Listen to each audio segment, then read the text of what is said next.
Selamat datang ke aplikasi TapTapLah. Dalam beberapa langkah mudah, kami akan pandu anda melalui proses pendaftaran untuk memulakan pengalaman anda.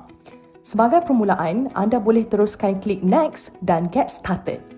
Mulakan dengan klik Register untuk mendaftar sebagai ahli TapTapLah. Isikan butiran anda dan tetapkan kata laluan seperti yang dinyatakan. Sila tunggu selama 30 saat dan kad OTP akan dihantar melalui mesej. Masukkan kad OTP yang diterima ke dalam kotak dan klik Verify. Tahniah dan selamat datang ke TapTapLah. Klik Explore Now. Langkah seterusnya, klik Upgrade Now untuk mendaftar sebagai anggota koperasi.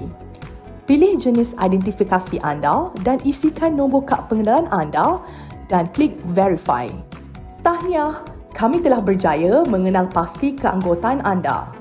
Masukkan 4 digit terakhir ID keanggotaan koperasi anda dan klik Verify. Jika anda tidak pasti, anda boleh menghubungi koperasi anda untuk pengesahan.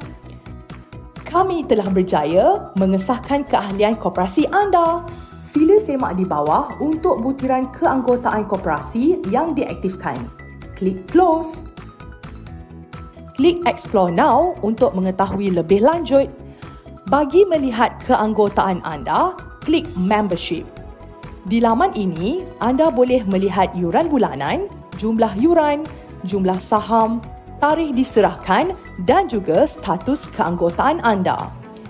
Terima kasih kerana memilih TapTapLah sebagai pilihan anda.